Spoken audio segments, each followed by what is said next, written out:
परमात्मा और किसान। एक गांव में एक किसान रहता था। वो दिन भर खेत में मेहनत कर उसमें उपजी फसल से अपने परिवार का भरण पोषण करता था। लेकिन कुछ वर्षों से मौसम की मार के कारण उसके खेत में अच्छी फसल नहीं हो पा रही थी। कभी बाढ़, तो कभी ओले, तो कभी सूखे से उसकी फसल बर्बाद हो रही थी। इस कारण वो बड़ा दुखी रहा करता था। एक दिन दुखी होकर वो परमात्मा को कोस रहा था। तभी परमात्मा ने उसे दर्शन दिए और उसके दुख का कारण पूछा। किसान बोला, भगवान, आपको खेती की कोई जानकारी नहीं है। आपके कारण हर साल मेरी फसल बर्बाद हो जाती है और मेरे परिवार के सामने भूखे मरने की नौबत आ जाती है। एक साल मेरे हाथ में मौसम को नियंत्रित करने की शक्ति दे दीजिए। फिर देखिए कैसे मैं फसल लहलहाता हूँ और अन्न के भंडार भर देता हूँ। परमात्मा बोले, ठीक है, आज से तुम ही मौसम को नियंत्रित करो। मैं इसमें कोई दखल नहीं दूंगा।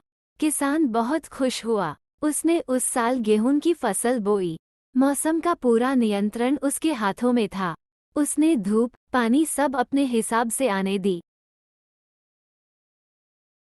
अंधड़, अति वर्षा, ओले आदि से उसने अपनी फसल को बचाए रखा। समय के साथ फसल बढ़ने लगी।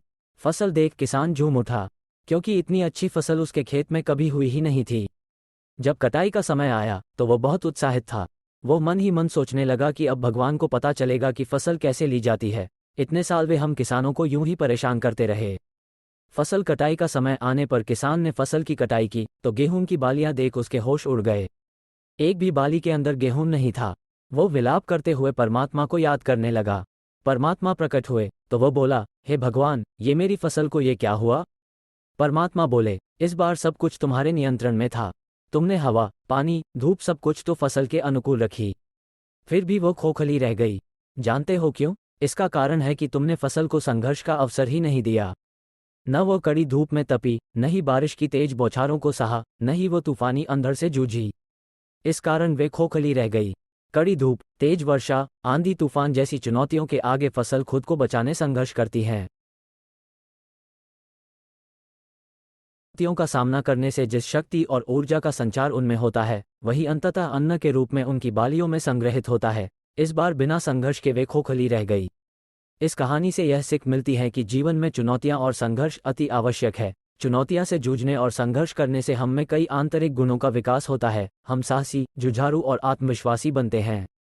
ये हमारे व्यक्तित्व और प्रतिभा के विकास में सहायक है। बिना संघर्ष के हम आंतरिक रूप से खोखले रह जाते हैं। सोना भी तपकर की कुंदन बनता है। इसलिए कठिन से कठिन परिस्थितियां सामने आने पर हमें संघर्ष से डरना नहीं है, बल्कि संघर्ष के लिए तैयार रहना है। सफलता प्राप्ति का मार्ग अवश्य सुदृढ़ होगा।